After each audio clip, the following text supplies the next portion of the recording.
Amis sportifs, bonjour. Sport Plus de ce jour, c'est juste après ceci.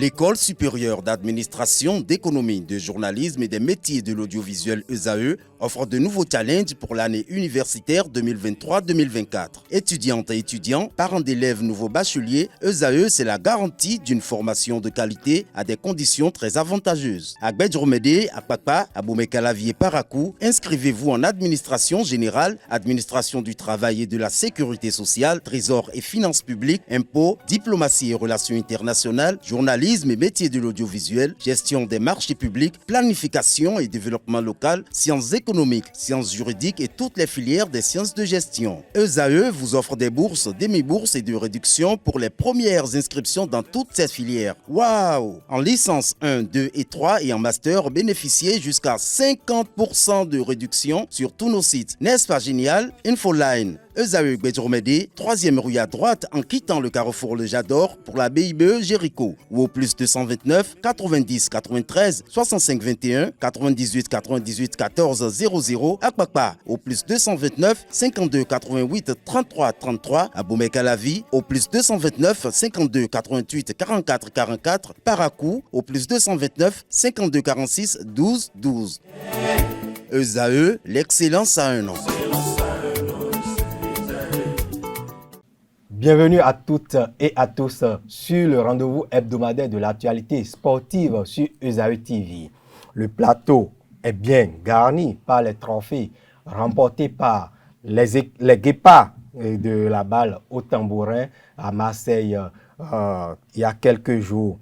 Nous avons en plateau pour en parler deux acteurs de cette épopée du Bénin en France. Arnaud Akako. Bonjour, nous nous retrouvons pour une nouvelle émission. Bien évidemment, après la rentrée, je dirais, sur cette émission, c'est la deuxième, donc c'est un plaisir. Et vous retrouvez en plateau un fin connaisseur des studios de ESAE TV, Fidèle Akorodia. Bonsoir Larios, bonsoir Arnaud Akapo, bonsoir amis téléspectateurs, heureux d'être en votre compagnie cet après-midi. Nous allons retrouver dans un moment Arnaud Akapo et Fidèle Akorodia pour le décryptage de l'actualité. Mais avant, retrouvons Leandro Kodo pour le tour d'horizon de l'actualité sportive de la semaine.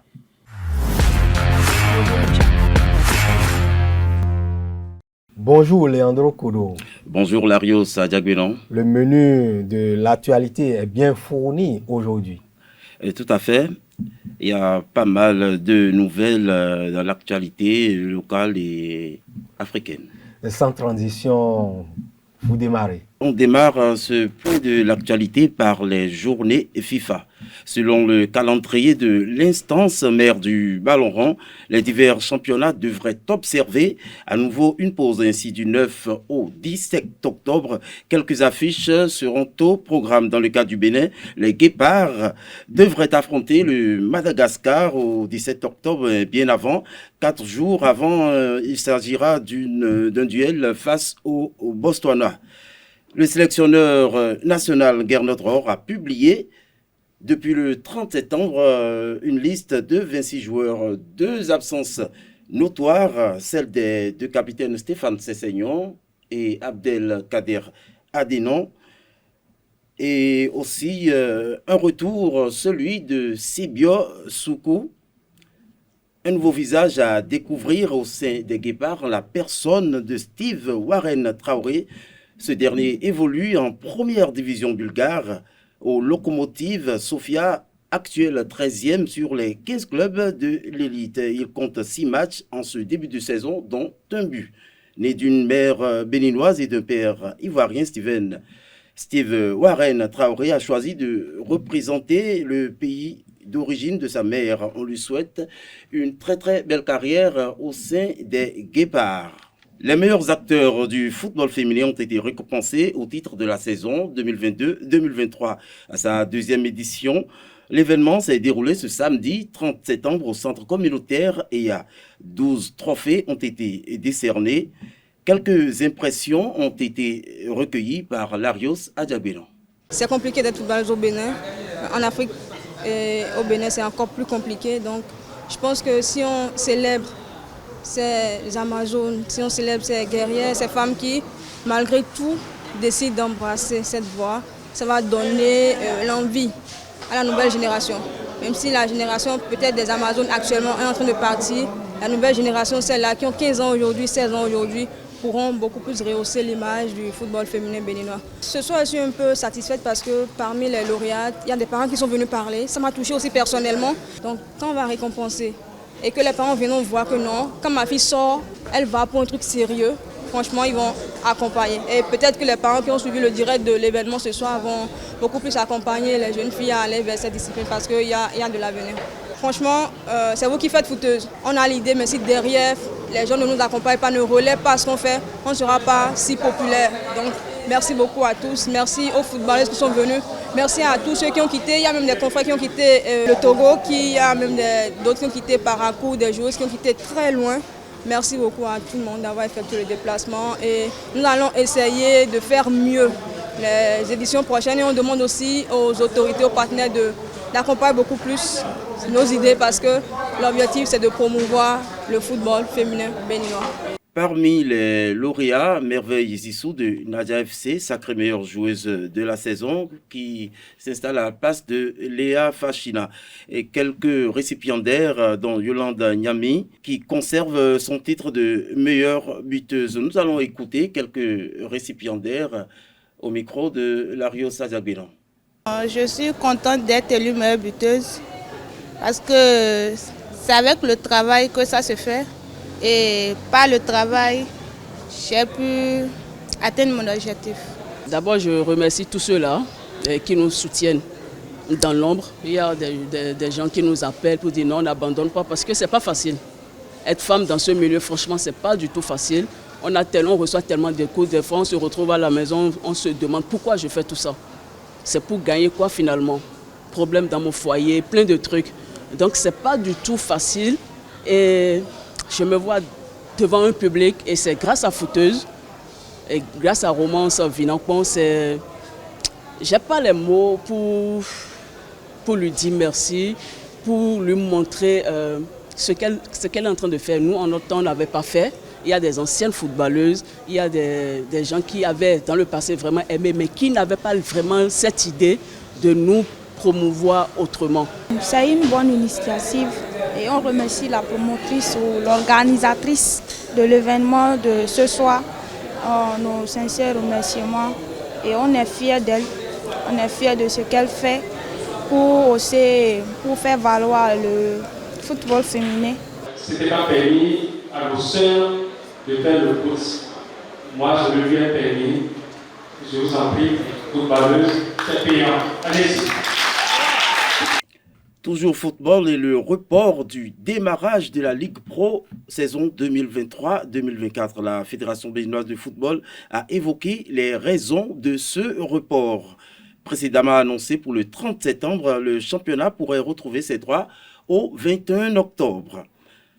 Dans la même veine, quelques clubs s'affrontent en amical en guise des préparatifs. C'est le cas du champion titre Coton FC qui était opposé à l'AS Sobembap. Un but partout dans cette manche retour dont les cotonculteurs sont sortis vainqueurs au match aller à domicile sur le score de 3-2. Suivons ici Moukaïla Yessoufou, le coach de l'AS Sobembap.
pense que ça a été un très beau match.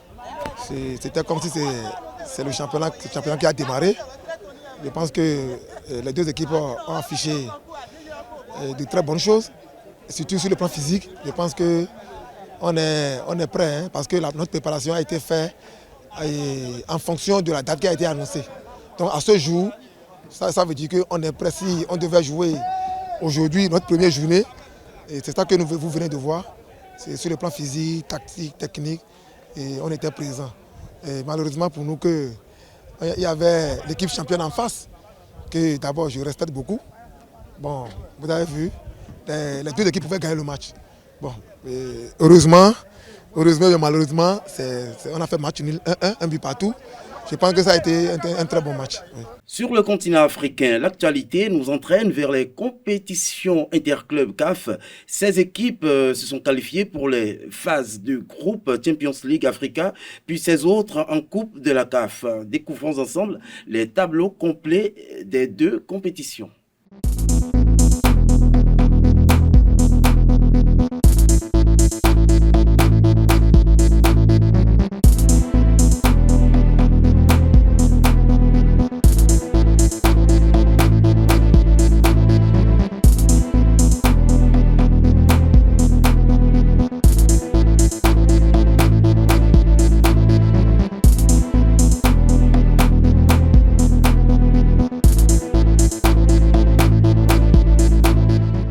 Du foot au hand, parcours sans faute pour Hadidja Handball Club pour le premier tour du 44e championnat d'Afrique des clubs champions Brazzaville 2023.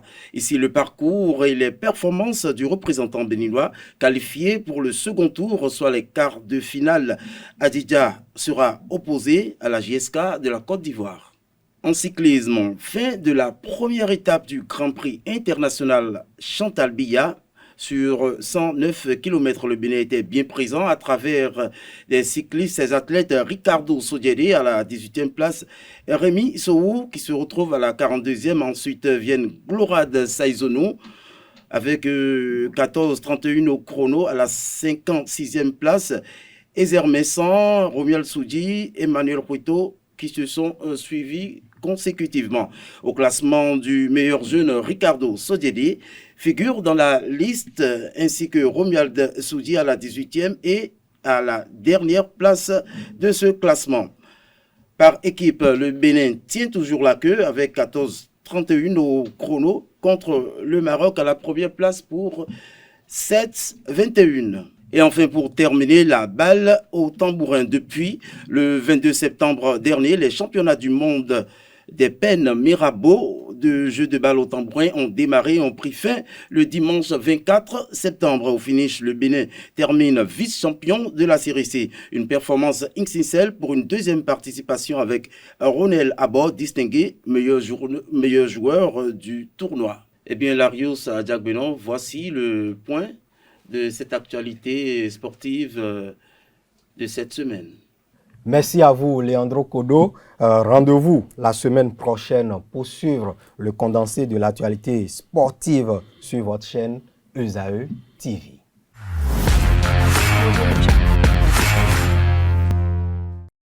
Comme il fallait s'y attendre, le démarrage du championnat a été repoussé pas pour 2 semaines, mais pour 3 semaines.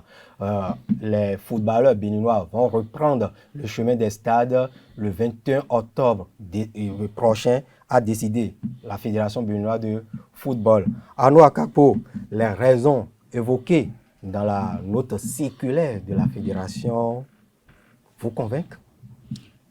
Ben, écoutez, ce sont les raisons que le comité exécutif de la Fédération a avancées.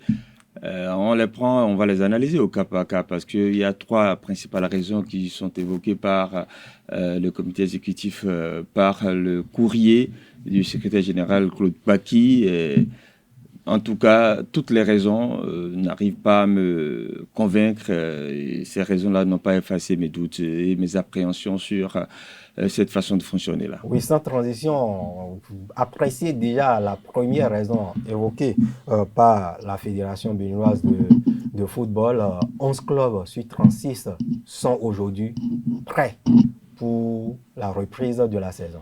En fait, quand vous lisez correctement, on dit que 11 clubs sur les 36 possibles pour disputer ce championnat-là ont le quitus. Parce qu'il y a de nouvelles exigences. Actuellement, la CAF exige que les clubs aient la licence CAF. Il faut, pour avoir cette licence-là, répondre à un certain nombre de critères et avoir un club féminin, avoir également des équipes de catégorie, je dirais, et également disposer d'un certain nombre de critères. Ce que, selon le courrier de la FBF, 11 clubs seulement répondent à ces critères-là et que les autres, je dirais, quand on fait 36 moins 11, il reste encore, je crois, 19.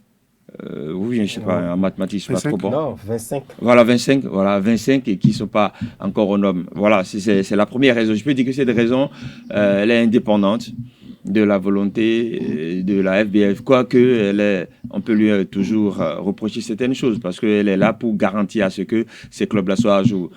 Deuxième raison évoquée par la fédération, c'est qu'il y a 25 clubs sur les 36 qui n'ont pas encore, je dirais, acheté, d'accord, sinon 25 clubs seulement sur les 36 ont déjà acheté la fiche de licence. D'accord. Ça dit, pour jouer la compétition, il faut acheter les fiches de licence et les remplir. D'ailleurs, seulement 25 sur les 36 qui ont déjà acheté ces fiches-là. Troisième raison évoquée, il y a maintenant 33 clubs sur 36 qui n'ont pas encore signé l'engagement de participer au championnat et indiqué leur stade d'accueil. C'est-à-dire, je prends Aspac, je ne dis pas que c'est Aspac. Aspac doit jouer à Tofor, recevoir ses adversaires à Tofor autant qu'à Djidja. D'autres clubs vont recevoir à Grand Popo. Il y a certains parmi ces clubs-là qui n'ont pas dit, bon, je m'engage à participer au championnat, voici mon stade à domicile. Donc, il y a encore 3 qui ne l'ont pas encore fait dans ce courrier-là. Et donc, ces raisons mentionnées par la FBF l'amènent maintenant à dire, bon, pour permettre au club de s'apprêter, de valider toutes ces choses-là, il faut maintenant reporter le championnat de 3 semaines. Quand je regarde, je dis que, bon, la première raison, ça peut un peu s'expliquer, mais les 2 dernières-là, pour une saison que vous aviez ouverte, depuis le 30 juillet. Certainement, si mes souvenirs sont bons, ça fait déjà quasiment plus de 45 jours.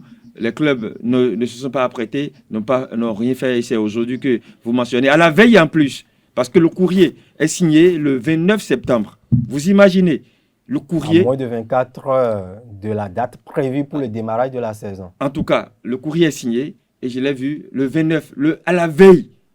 Je dis qu'il y a quelque chose qui ne va pas.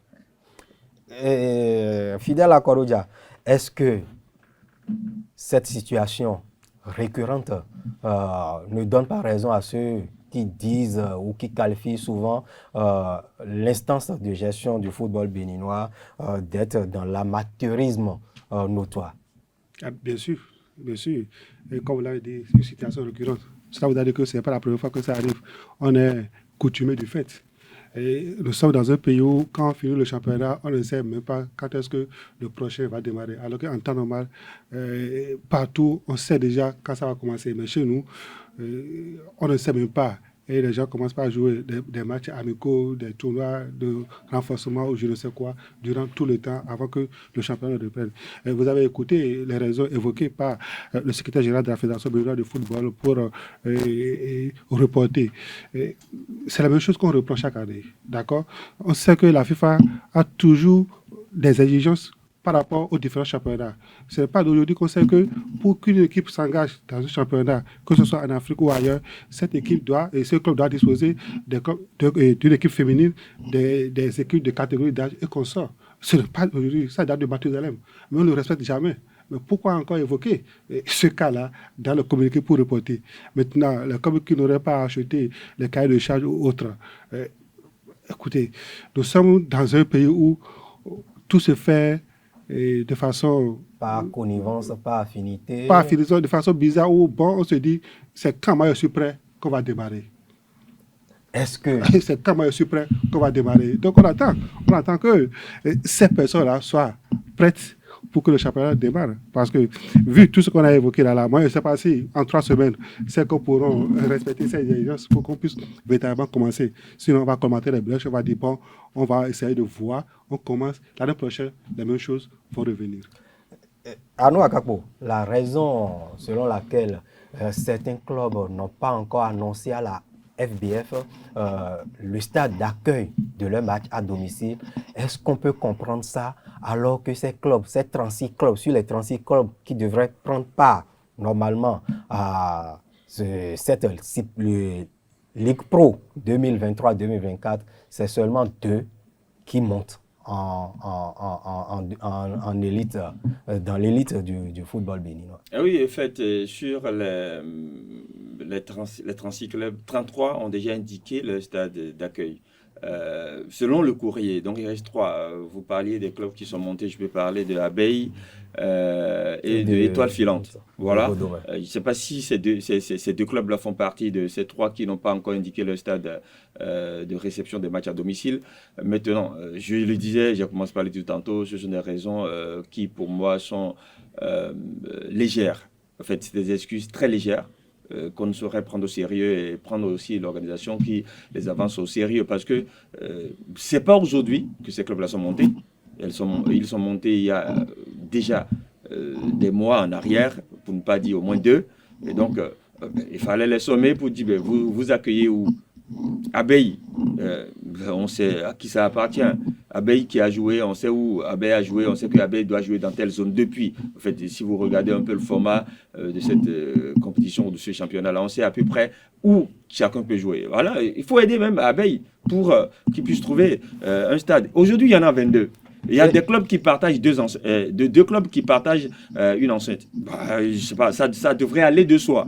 Est-ce que en faisant ainsi ou en évoquant une telle raison, ce ne serait pas une insulte pour le gouvernement béninois pour les efforts consentis pour créer 2 stades de type omnisport sur toute l'étendue du territoire?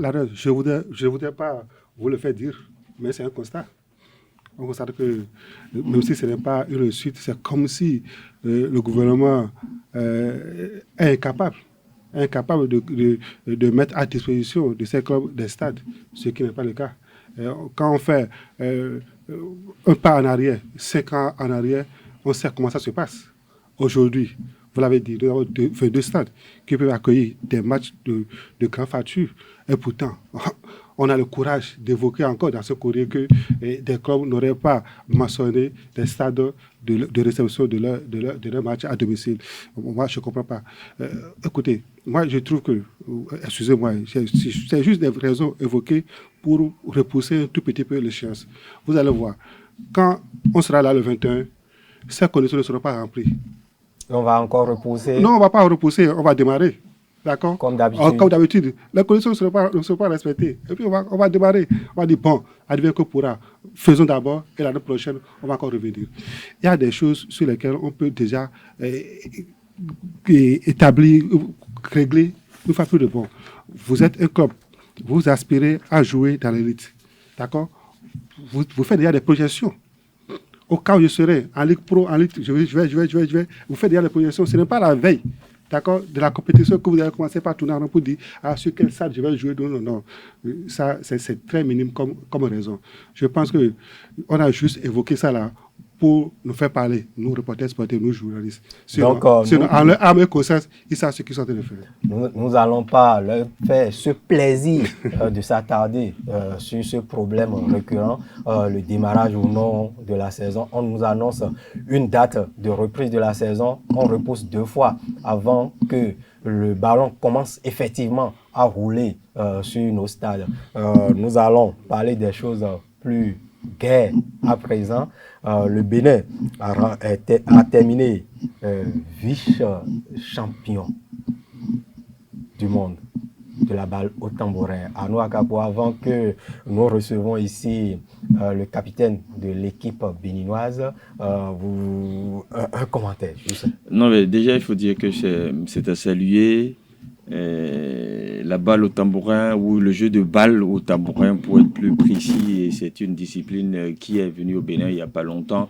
Et quand on constate que les athlètes font cette prouesse-là, on peut s'en féliciter et féliciter également toute l'équipe qui travaille derrière pour que ces athlètes-là puissent honorer le Bénin, parce qu'au-delà de tout, c'est le drapeau béninois qui a flotté à cette finale-là, parce que pour être vice-champion du monde, il faut être en finale. Et donc, c'est intéressant de le savoir et que les gens travaillent, et ça mérite des lauriers. Oui, avant que vous ne laissiez votre place au capitaine de la sélection béninoise, le chargé de communication de la fédération béninoise du jeu de la balle au tambourin est ici. Comment avez-vous vécu, Fidel Akorodia, cette épopée du côté de Marseille? La sensation a commencé déjà dès le premier match où on a gagné le premier match parce que personne ne s'attendait à ce qu'on gagne un match. Juste un rappel, l'année passée, on était présent à Marseille. On a fait 3 matchs, on a fait 4 matchs, on a perdu 3 et c'est la dernière qu'on a gagnée. Et cette année, pour la deuxième année, les gens se disaient que bon, le Bénin est encore venu comme d'habitude nous donner de points. Mais à la première sortie, on a gagné d'autres matchs. Contre l'équipe de Pedro Mirabeau.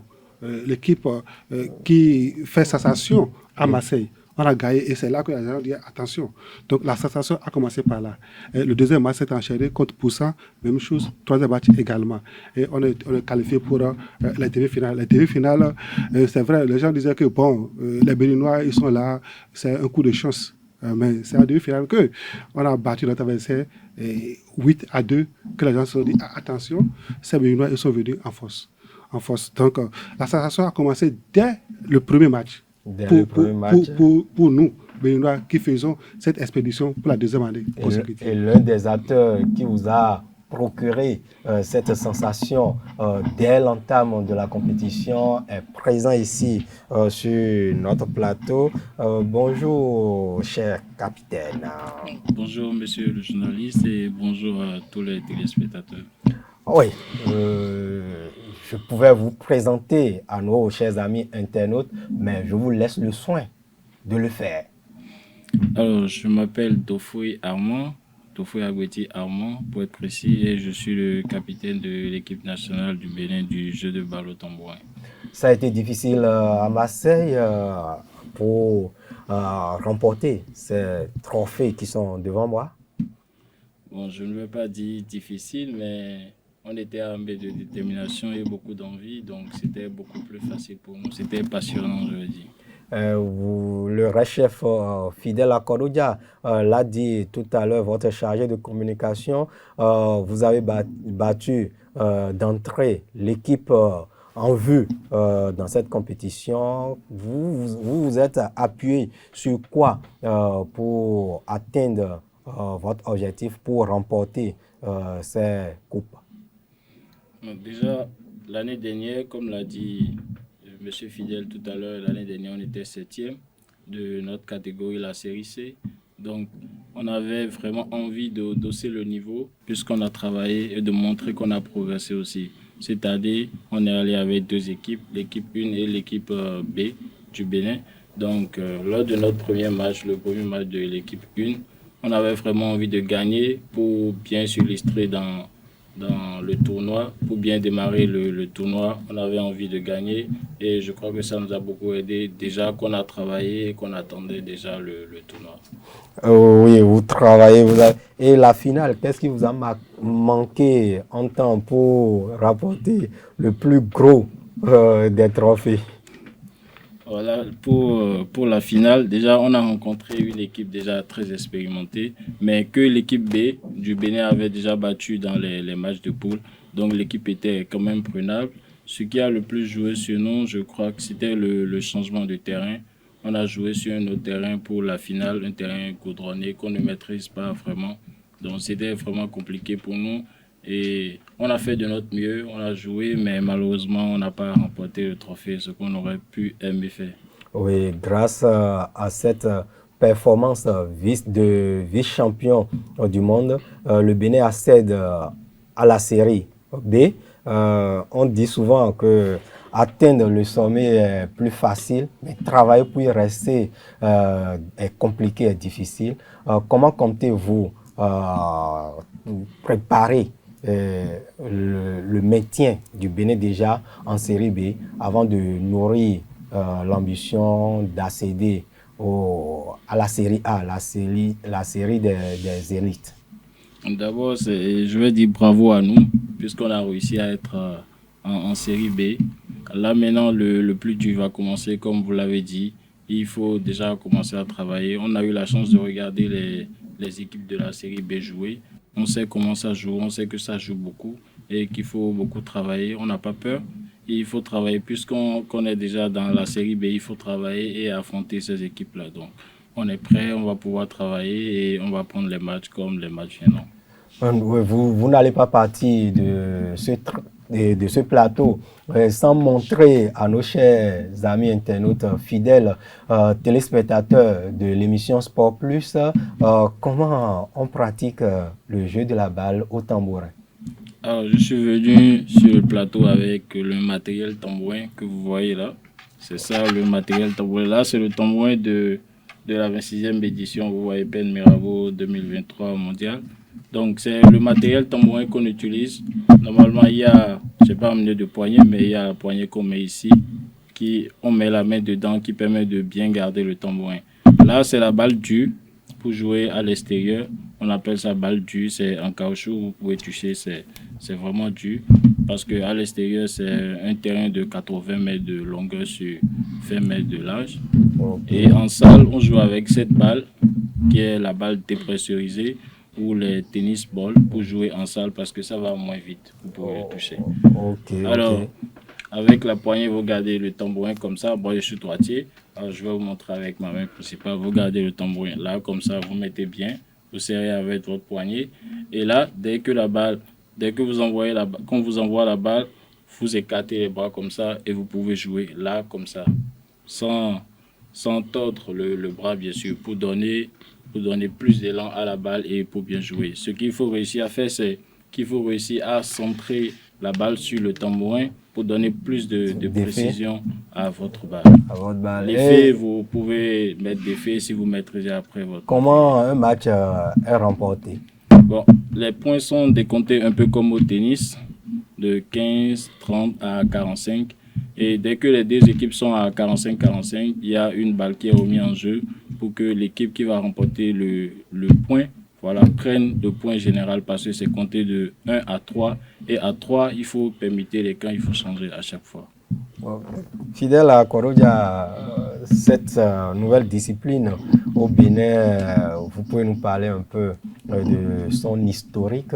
Comment est venue à l'idée à quelqu'un ou à un groupe d'amis de créer un tel sport? Non, mais avant que le groupe d'amis ne vienne, ça vient de quelqu'un, de Thomas Dossoudan. C'est lui qui a eu l'ingénieuse idée de découvrir cette discipline et de l'implémenter à ses amis. Et petit à petit, ça a commencé par prendre. Donc, ça date déjà de 8 ans. De 8 ans qu'on a commencé par pratiquer petitement cette discipline sportive.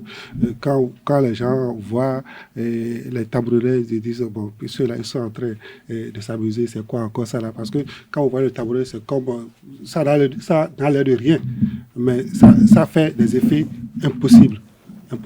Figurez-vous que quand vous tapez dedans, ça peut faire jusqu'à 200 km/h.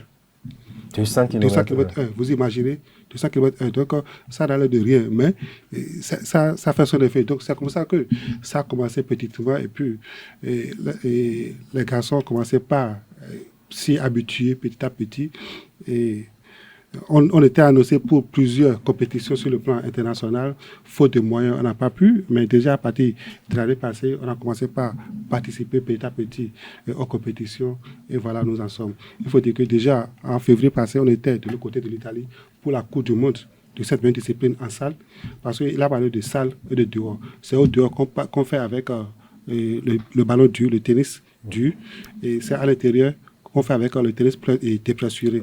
C'est sur un terrain de pratiquement handball à l'intérieur. Donc, on était à la Coupe du Monde chez les garçons et chez les dames. C'est vrai que le parcours n'a pas été reluisant, mais pour nous... Mais ça vous a permis d'apprendre. Ça nous a permis. Et c'est ça qui a permis à la sélection 1 du Bénin de rebondir du côté de Marseille. Et quand tout à l'heure, le capitaine faisait la démonstration de comment on jouait à ce jeu, ça vous a rappelé quoi lors des sorties des salles de classe au cours primaire? On joue avec la droite. On joue avec la droite. Avec les citrons. Oui. Avec les citrons, voilà. Donc, c'était amusant. Mais c'est dans la même veine. Parce qu'il faut dire que c'est une discipline des fermiers. D'accord? Quand ils finissent de faire leur record, tout ça là, le soir, ils s'amusent avec les pommes, avec le tambourin. C'est comme ça qu'est née la discipline en France vers 1800 et quelques. Donc, petit à petit, le Bénin est là. Le Bénin est le seul pays africain pour le moment à pratiquer la discipline. C'est vrai qu'on a commencé par l'étendre petit à petit Côte d'Ivoire, Togo, Congo, Cap-Vert et autres, mais pour l'instant, c'est le Bénin. Et pour l'expédition marseillaise, le président de la fédération ivoirienne était présent à Marseille pour voir comment ça se passe. Et c'est sûr que l'année prochaine, ils seront présents. Et le Togo ici se prépare parce qu'ils sont venus ici apprendre à pratiquer la discipline.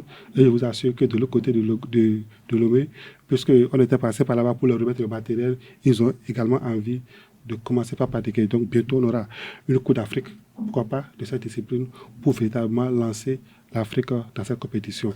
Maintenant, pour revenir un peu à la compétition des peines Mirabeau, c'est vrai, on a quitté la série C pour la série B.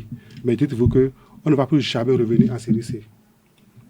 C'est le règlement de la compétition où vous allez travailler pour y rester. Non seulement nous allons travailler pour y rester, mais tel que les choses évoluent, ça commence par la D. On a quitté la D pour la C. D'accord? Maintenant, on a quitté la C pour la D. Donc ça veut dire que même si on est nul, on va plus revenir en C. On peut rester en D. Ne faisons pas comme une discipline sous nos cieux ici, où on sait que c'est un foot-tout, il y a plus de 30 équipes, on sait qu'à la fin de la saison, qu'on ne descend pas. C'est ça, je vous explique. Au niveau du tambourin, il y a des paliers qu'il faut franchir. D'accord? Si vous êtes débutant et que vous commencez comme ça, vous êtes en série D. D'accord? Après, vous passez en série C. Nous, on a quitté la D pour la C. OK? On veut quitter la C pour la B. D'accord? Maintenant, nous allons travailler pour aller en A. Mais je vous le dis déjà, ce n'est pas facile. Parce que pour être en A, il faut professionnaliser la discipline au pays. OK? Donc, nous allons nous y atteler pour que la discipline soit vraiment professionnelle. Quand la discipline sera professionnelle, qu'il y aura des clubs de renom, on pourrait passer de B en A. Donc, pour l'instant, on peut rester en B le temps que la discipline se professionnalise, s'installe véritablement, pour qu'on commence par organiser les Coupes d'Afrique sur le continent, pour qu'on sache que, attention, le continent est en train d'évoluer, d'émerger. Et là, un club béninois peut se retrouver facilement en série A. Pour les peines Mirabeau. Donc c'est comme ça que ça se passe. En attendant de voir un jour les Béninois en série A, je sais que les amis internautes sont impatients de découvrir l'histoire qui se cache derrière chacun des 3 trophées qui sont sur ce plateau. Je laisse le soin au capitaine de nous présenter ces trophées. Déjà, celui-ci, je lis ici les peines Mirabeau, 26e tournoi international, septembre 2023, finaliste série C masculine. Oui, c'est ça. Comme vous pouvez le remarquer, c'est le plus grand des trophées. Donc, c'est le trophée de vice-champion qu'on a reçu, le trophée du deuxième. Donc, c'est celui-ci. Et l'autre trophée, je vous avais dit tout à l'heure qu'on a participé avec 2 équipes. Donc, l'équipe B a occupé la 5e place et ça, c'est l'autre trophée de 5e place. Et le petit trophée? Alors, le plus petit trophée, je vais dire, c'est le capitaine de l'équipe B qui a été élu meilleur joueur de notre catégorie, la série C. Donc, voilà, c'est son trophée.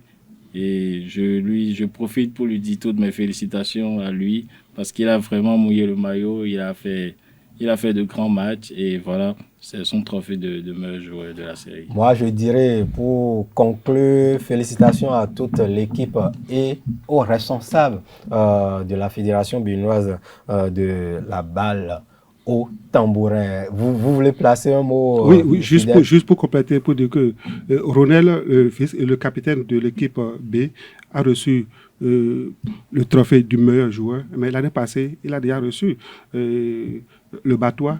Il a été le meilleur batteur. Le meilleur batteur, c'est-à-dire celui qui engage, d'accord? Celui qui est le meilleur engageur du jeu, qu'on appelle batteur. Il a reçu le trophée du meilleur batteur l'année passée. Cette année, il reçoit le trophée du meilleur joueur. Donc, vous imaginez, donc peut-être que... D'ici là, il va monnayer peut-être ses talents de l'autre côté. Pourquoi pas? Ce n'est pas impossible. Et ne soyez pas surpris de voir des Béninois de l'autre côté de la France ou bien de l'Italie les jours à venir. Devenir de professionnels du jeu de la balle au tambourin. Dans la mesure où on a déjà une compatriote qui évolue en tant que professionnel à Montpellier. Merci à vous, fidèles à Korodia, pour toutes ces informations. Nous allons passer à présent à la rubrique Focus.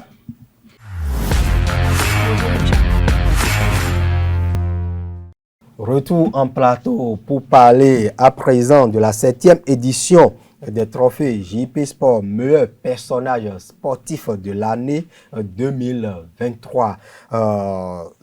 Tout doucement, président René José Sagbo, promoteur de cette récompense des athlètes et des dirigeants, ainsi que les journalistes sportifs ici au Bénin depuis 2016. Les trophées JP Sport meilleur personnage sportif de l'année 2023 se présentent comment? Merci et merci au plateau, Arnaud Akapo, Layo Sadjagweno. Il faut dire tout simplement que l'édition 2023 a pris son envol le 1er octobre dernier. Et pour cette année, nous avons des innovations. Contrairement quand même à la dernière édition, nous sommes à l'acte 7, bien sûr. Et pour ce qui concerne rapidement les innovations, nous avons, outre les catégories que vous avez énumérées, les catégories médias, sportifs, dirigeants, nous avons une 4e catégorie intitulée encadreurs et techniciens de sport. Pourquoi cette catégorie? C'est vrai, depuis 2 éditions, ça fuse une amélioration des trophées JP Sport. Nous en avons beaucoup, mais pour le moment, le comité d'organisation a opté pour cette dernière catégorie. Et en outre, nous aurons également le vote qui va s'effectuer désormais pour ce qui concerne les 3 catégories sportifs, dirigeants, encadreurs, techniciens, par lien. D'habitude, nous possédons par adresse électronique. C'est vrai, beaucoup l'ont demandé, mais je me dis, il faut qu'on améliore un peu la chose, parce que c'est pourquoi, normalement, nous démarrons le vote au lendemain de la publication des nominés, mais cette année, nous avons donné 4 jours pour échanger d'abord avec les nominés et pour voir un peu comment pouvoir améliorer. Nous avons trouvé juste, puisque beaucoup ont dit d'ajouter à l'adresse électronique la possibilité de lien, parce qu'il y a des nominés qui nous ont dit qu'ils ont tout calqué sur WhatsApp et par conséquent les liens vont les arranger. Pas de problème, nous l'avons prévu. Mais au niveau des hommes des médias, le vote va se faire essentiellement à partir d'un numéro qui serait communiqué et par WhatsApp. Là, ça nous permettra de mieux gérer la corporation. Ici, c'est un peu sensible parce que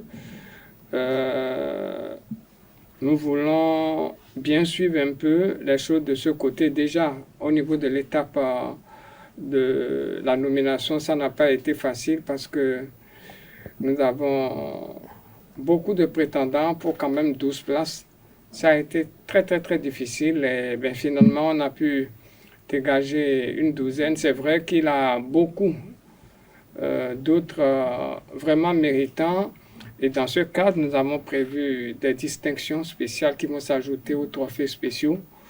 Donc, au moment où nous allons communiquer le nom des lauréats, le 26 novembre, nous allons rendre public les distinctions parce qu'il faut le reconnaître, les hommes de médias font beaucoup et on aurait bien voulu quand même en faire beaucoup aussi, mais vous savez, c'est une affaire de moyens, ça n'accompagne pas toujours au niveau des sponsors et des partenaires, mais nous tenons bon et pour faire reconnaître les mérites quand même. Donc, c'est dire que tous ceux qui n'ont pas été pris en compte au niveau des 12 nominés sont bien suivis et verront bien ce qui va se passer exactement le 26 novembre.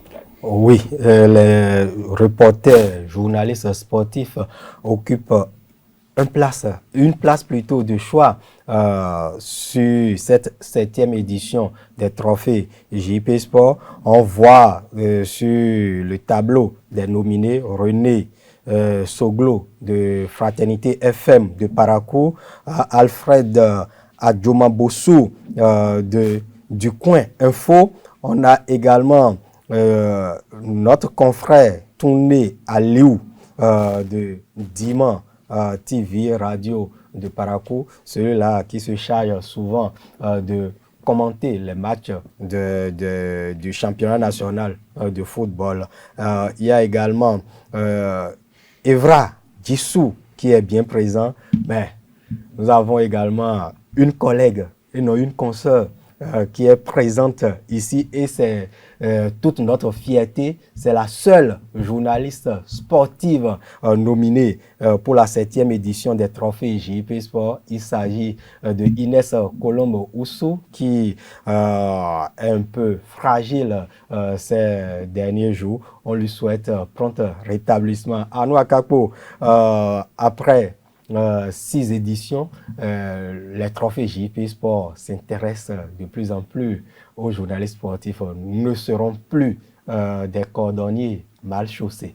Écoutez, le chiffre 7, c'est celui de la perfection. On parle en d'autres termes également de plénitude, d'atteinte d'un certain niveau. Donc forcément, il faut voir dans l'amélioration, il faut voir dans les innovations et comme vous venez de le dire, permettre également aux journalistes sportifs de trouver leur part dans cette récompense parce que c'est nous qui parlions des gens, c'est nous qui donnons de la valeur à ce qui se fait dans le domaine et il faut également valoriser ces talents, il faut également valoriser ceux-là qui chaque jour au quotidien se chinent à fouiller.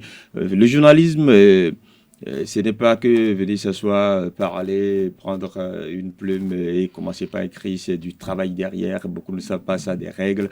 Donc, quand on en arrive là à faire quelque chose, à sortir du lot, pondre quelque chose de professionnel, il faut quand même que cela soit récompensé. Ça se fait ailleurs. Et donc, c'est tout juste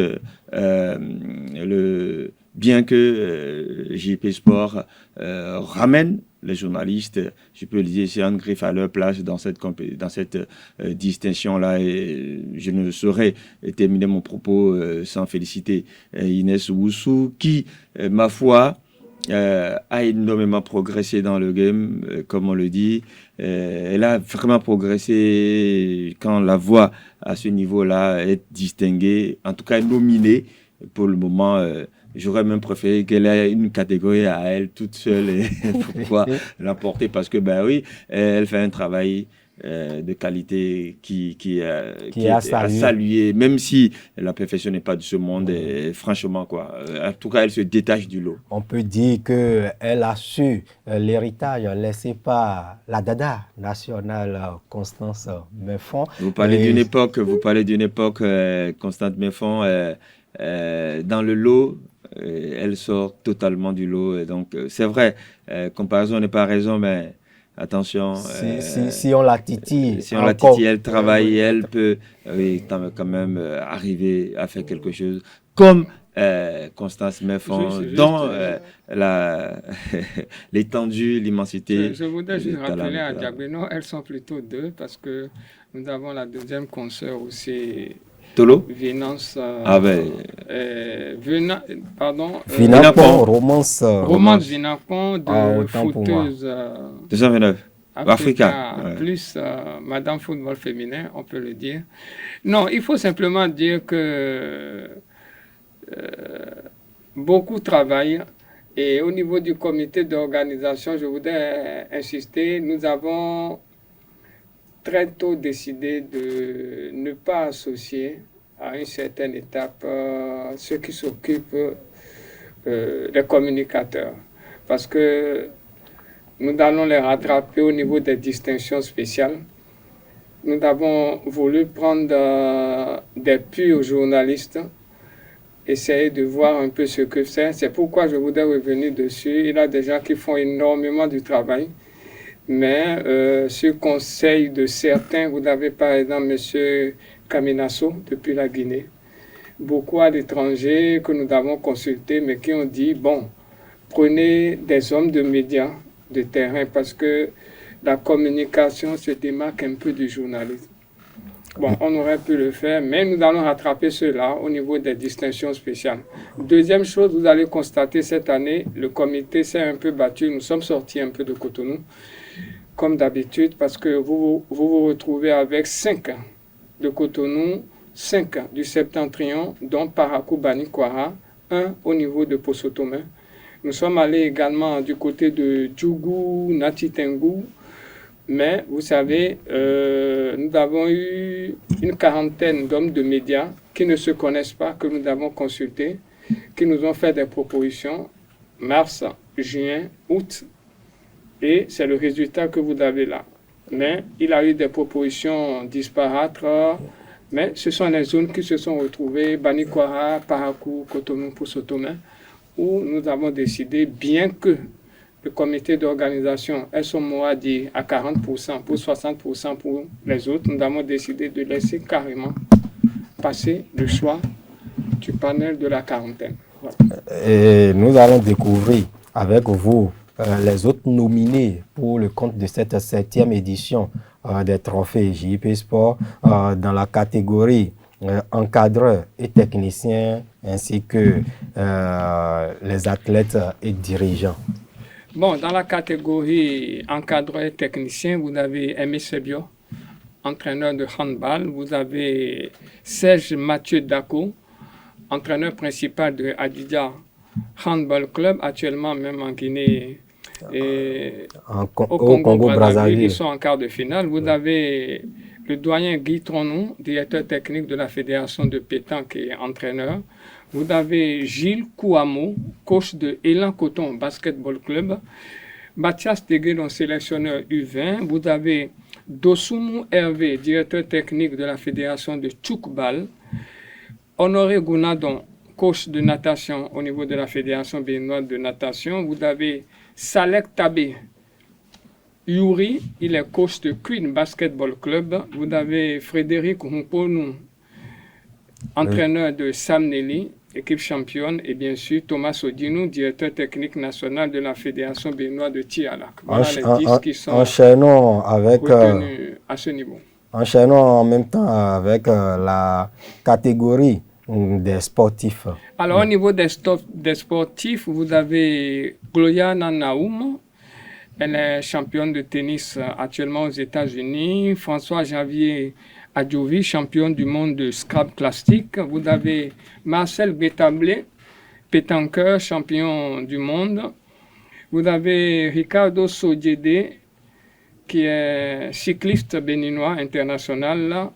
Aïssatou Traoré Adam, elle est volleyreuse championne de Côte d'Ivoire avec ASEC Volleyball Club, c'est à Abidjan. Vous avez Faisal Achiba, handisport, lui, il est qualifié pour les prochains JO dans la catégorie handisport. Vous avez Yolande Niami, footballeuse actuellement au Maroc.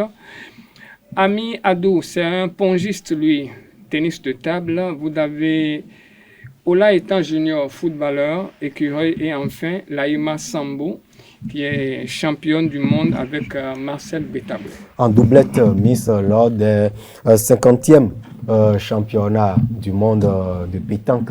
Le plateau est bien fourni, Arnaud Akapo. Oui, il est bien achalandé. Quand vous regardez un peu, c'est presque toutes les disciplines, je dis presque, bon, voilà, qui sont représentées. On en a, je crois, 34 ou 35 fédérations au Bénin. Et donc, quand vous voyez un peu, on parle de ping-pong ou tennis de table, il y a l'handisport qui est représenté, le basketball, le foot, le hand, la natation, presque toutes les disciplines sont là. Donc, c'est la preuve qu'il y a un travail éclectique qui a été effectué par le comité d'organisation. Donc, c'est à saluer.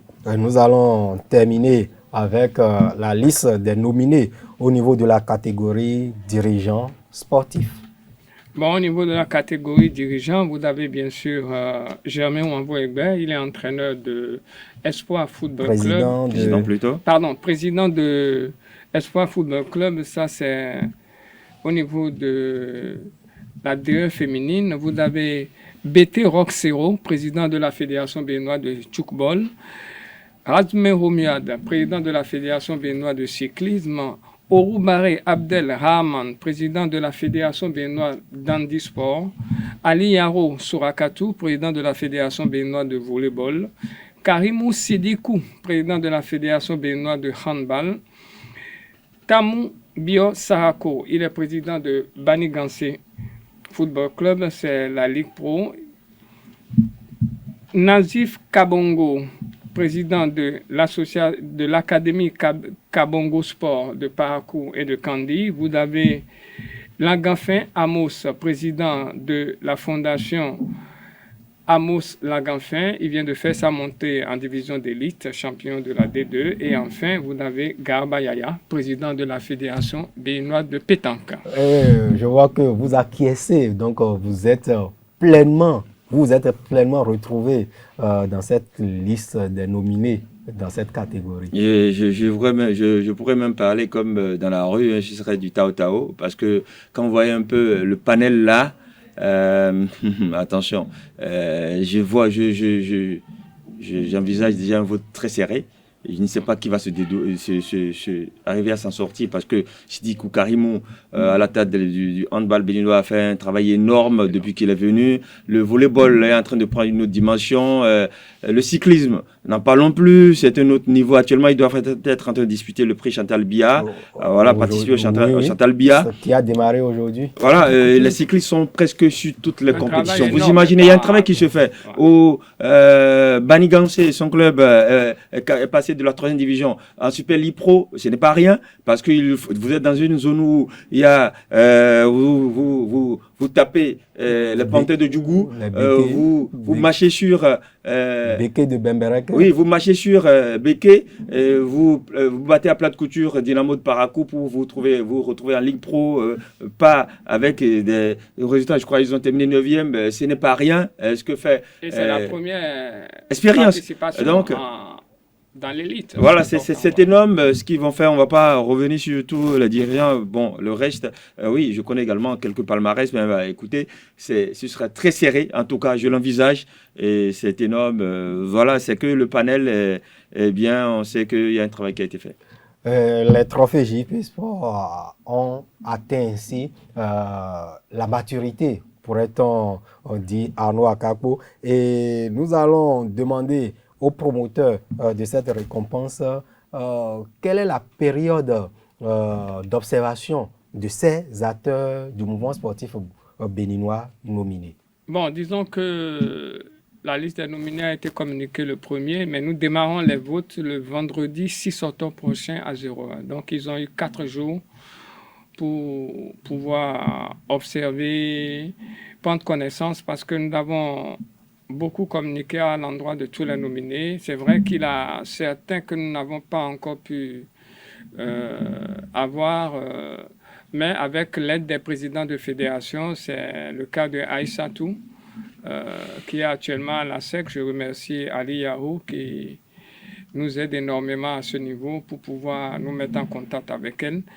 Donc, le vendredi à 0h, nous lançons les votes.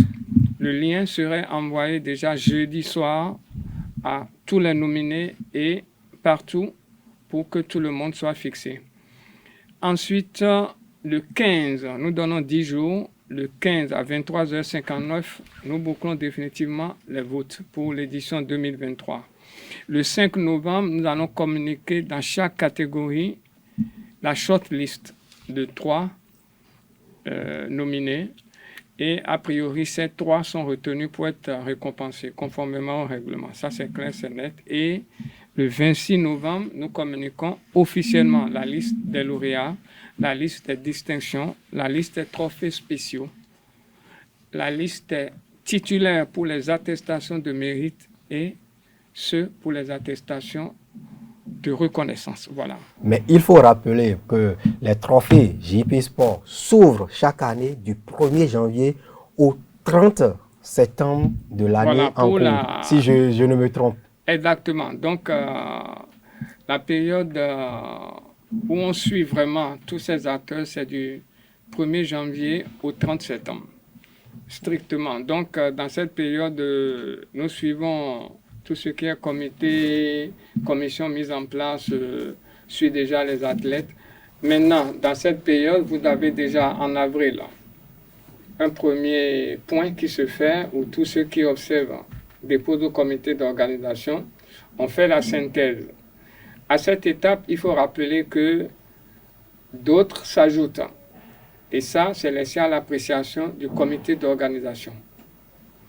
Quand vous observez un peu les nominés, en avril déjà, on n'avait pas François Xavier Adjovi, on n'avait pas Bétablé Marcel, on n'avait pas Laïma Sambo.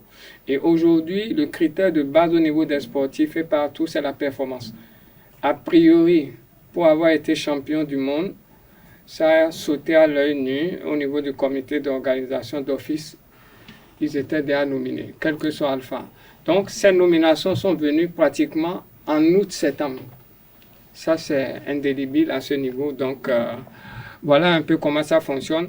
En avril, tous ceux qui sont consultés pour pouvoir faire des propositions font un point.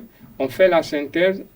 Et à partir, ils étaient environ 56. À partir de ces 56, on se retrouve au mois d'août pour serrer et mi-septembre, le dernier juin, le dernier jet arrive au niveau du comité d'organisation qui peut juste ajouter éventuellement en fonction des performances qui arrivent. Donc c'est après ça qu'on dégage carrément la liste des nominés. Mais tous ceux qui ont été consultés le savent bien, ils ne peuvent pas ne pas se retrouver dans la liste des nominés qui a été composée. C'est dire que le travail qui est abattu est minutieux et est sans repos. Arnaud Akapo, juste un mot pour conclure cette émission parce que nous avons bouffé un peu.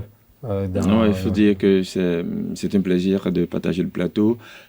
Saluer au passage le travail qu'abat JP Sport, va à sa tête René Jésus Sagbo. C'est un travail de fourmi et qui mérite toute son appréciation et sportivement votre. Merci Arnaud Akapo, merci chers amis internautes fidèles de l'émission Sport Plus. Rendez-vous la semaine prochaine pour un autre numéro.